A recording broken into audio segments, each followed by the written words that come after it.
नमस्ते फ्रेंड्स, हमारे खेत बाज़ार चैनल में आपका हार्दिक स्वागत है। देखिए दोस्तों, गंवार में बड़ी गिरावट दिखाई दे रही है। गंवार सीड में भी, गंवार गम में भी काफ़ी ऑडियंस हैं वो चिंतित दिखाई दे रहे हैं। हमारे पास कमेंट भी आ रहे हैं।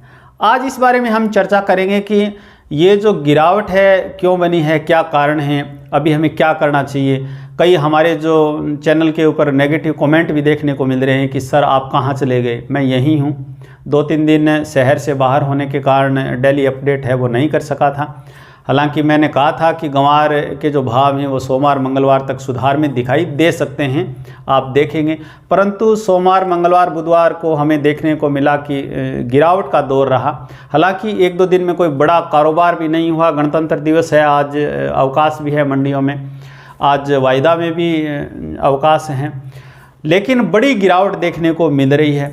तो इस बारे में हम चर्चा करेंगे। आपसे निवेदन रहेगा हमारी वीडियो को एक लाइक ज़रूर कीजिएगा, और यदि आपने हमारे चैनल को अभी तक सब्सक्राइब नहीं किया है तो प्रतिदिन शाम को ताज़ा मंडी भाव जानने के साथ साथ खेत से बाजार तक की रोचक जानकारी के लिए हमारे चैनल को सब्सक्राइब कर लीजिएगा। देखिए दोस्तों, मैं बार बार आपको कहता रहा हूं कि आपको यदि गंवार का कारोबार करना है तो हाजिर में कीजिए, वायदा में मत कीजिए। मैं ऐसी सलाह बार बार देता रहता हूं, आपने देखा भी होगा।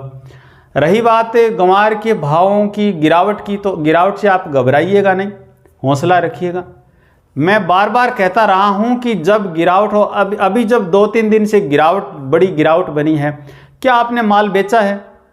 क्या माल आपने खरीदा है? आपने न तो खरीदा है न बेचा है, तो आप इतने उतावले क्यों दिखाई दे रहे हैं?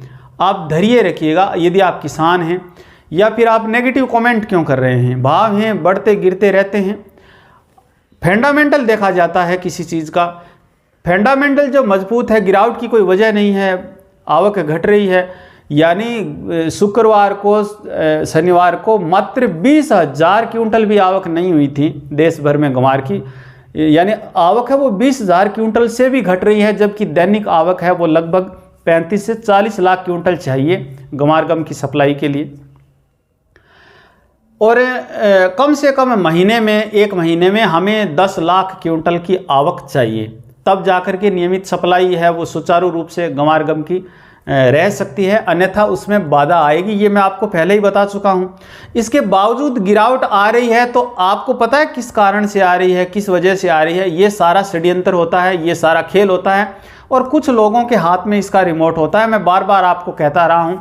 हालांकि ये बात मैं कहता हूँ तो कई लोगों की चुभती है, और कई लोगों को पता है कि मैं क्या कहता हूँ, किसानों को मैं क्या बता रहा हूँ। देखिए दोस्तों, गंवार का जो कारोबार है, गंवार का जो बाज़ार है, वो आप जानते हैं ज़्यादा बड़ा नहीं है, और इसके व्यापारी भी ज़्यादा नहीं हैं, और इसकी जो कमान है वो कुछ एक लोगों के हाथ में है। और ये जब खेल किया जाता है तभी वायदा से पैसा आता है। वायदा में ज़्यादातर लोग अपना पैसा है, मुझे कहना नहीं चाहिए, माफ़ी चाहूँगा, ज़्यादातर लोग हैं वो पैसा लुटाते हैं, कमाई नहीं करते हैं। बहुत कम लोग हैं वो कमाई कर पाते हैं। देखिए दोस्तों, ये सब षड्यंत्र होता है, सब खेल होता है। आप सजग रहिएगा। आपके पास में हाजिर में जो माल है पड़ा है, कोई दिक्कत नहीं है, भाव सुधरेंगे। आप ये तो है नहीं कि अचानक भाव में गिरावट आ गई तो और आप गिरावट में बेच रहे हो। मैं तो आपको पहले से ही कह चुका हूँ, मैंने चैनल के माध्यम से कहा था, आपको ज़रूरत है तो 6,000 से प्लस के आपको भाव मिल रहे हैं। आप अपनी ज़रूरत वाला माल निकाल दीजिएगा। जैसे मैंने चैनल के माध्यम से आपको बताया भी था, भी मैं 20 क्विंटल माल बेच चुका हूँ। मुझे उतनी ज़रूरत थी जितना माल मैंने बेच दिया है, तो आपको ज़रूरत थी उस हिसाब से, तो आप 6,000 प्लस के भाव में माल बेच चुके हैं, आप सेफ पोजीशन में हैं। अभी रही बात जो आपके पास में एक्सेस जो माल है, अतिरिक्त जो माल है, काफ़ी हमारे जो कमेंट हमने पढ़े थे हमारे ऑडियंस के कि मेरे पास 300 क्विंटल है, लंबे समय तक रोकने की क्षमता है। आपके पास 300 क्विंटल माल है, आपके पास लंबे समय तक माल रोकने की क्षमता है, तो आपको इस मंदी से घबराना नहीं चाहिए, तभी आपको अच्छे भाव मिलेंगे। आवक मंदी की वजह से आवक बढ़ाने का चक्कर है, जबकि आवक आप रोक के रखेंगे, आवक घटेगी तो निश्चित तौर से भाव बढ़ेंगे। देखिए दोस्तों, इस चैनल के माध्यम से मैं यही कहना चाहता हूं कि अचानक बाजार में मंदी आती है, कई कारण होते हैं, कई षड्यंत्र भी होते हैं। मौसम जब प्रतिकूल होता है तो भी जो भाव हैं वो एक बार दबाव में देखे जाते हैं। ये ऐसा कई बार होता है। कई बार अन्य जो वैश्विक परिस्थितियां हैं, वैश्विक परिदृश्य है, उसमें थोड़ा सा बदलाव आता है तो भी भावों को झटका लगता है। इस बारे में आप निश्चिंत रहिएगा।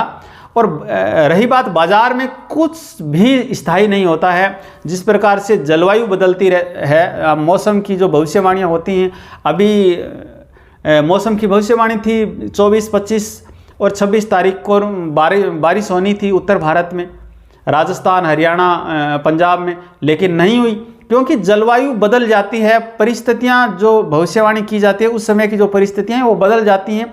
ऐसे ही बाज़ार में होता है, बाज़ार में जो परिस्थितियां होती हैं वो बदल जाती हैं तो सिस्टम प्रतिकूल हो जाता है। आपको इस बारे में ज़्यादा चिंता करने की ज़रूरत नहीं है। बाज़ार कभी भी स्थायी नहीं होते हैं, निश्चित तौर से सुधार आएगा। फंडामेंटल देखा जाता है, फंडामेंटल कितना मजबूत है ये आप देख रहे हैं। मैं बार बार आपको कह चुका हूँ, बार बार आपको इस बारे में विस्तृत जानकारी है वो दे चुका हूँ। तो आप किसी भी प्रकार की बौखलाहट में मत आइएगा, धैर्य रखिएगा, आपको भाव मिलेंगे। आपके पास में माल रोकने की क्षमता है तो निश्चित तौर से आपको अच्छे भाव मिलेंगे। देखिए दोस्तों, बात करें कि यदि हमारे कई जो ऑडियंस हैं उनके कमेंट आते हैं सरसों में अब क्या होगा। सरसों की आवक बेहद घटी है तो थोड़ा सुधार हुआ है। आवक अब आने वाले समय में और ज़्यादा घटेगी। अब सरसों नहीं बची है। नया जो सरसों आएगा उसमें अभी भी टाइम लगेगा, और जो नया सरसों आएगा उसकी क्वालिटी इतनी अच्छी नहीं होती है कि उसमें से तेल निकल सके, और जो खाद्य तेल उससे निकलता है उसमें स्मेल आती है। तो पुराने सरसों की जो मांग है वो एक बार फिर थोड़ी बनी रहने की उम्मीद है। या तो आप सरसों निकाल चुके हैं, क्योंकि मैं बार बार वीडियो में कह चुका हूं कि जिनको सरसों निकालना है निकाल दीजिएगा। मैंने दीपावली पर एक स्पेशल वीडियो जारी कर कहा था कि सरसों बेच दीजिएगा, अच्छे भाव मिल रहे हैं, फिर भी आपने रोक करके रखा है। तो थोड़ा मूवमेंट बनता है तो आप सरसों बेच दीजिएगा। और कॉटन में अभी जो रुई की जो डिमांड है अंतर्राष्ट्रीय स्तर पर थोड़ी सी कमज़ोर होने की वजह से भाव स्टेबल हुए हैं। कोई बड़ा खतरा तो नज़र नहीं आ रहा है फिलहाल। कुछ भाव है वो ठहराव में देखे जा रहे हैं। हालांकि सभी मंडियों में, लगभग सभी मंडियों में बीटी कॉटन के भाव हैं वो 8,000 से 8,500 तक के बीच में दिखाई दे रहे हैं। तो कोई बड़ी चिंता की बात नहीं है। जल्दी ही कल हम शाम को नई अपडेट लेकर के हाजिर होंगे। तब तक के लिए आपसे विदाई चाहेंगे। हमारे वीडियो में अंत तक बने रहने के लिए आपका हार्दिक धन्यवाद। हमारे इस वीडियो को लाइक ज़रूर कीजिएगा दोस्तों, ताकि हमारा मनोबल बना रहे। धन्यवाद।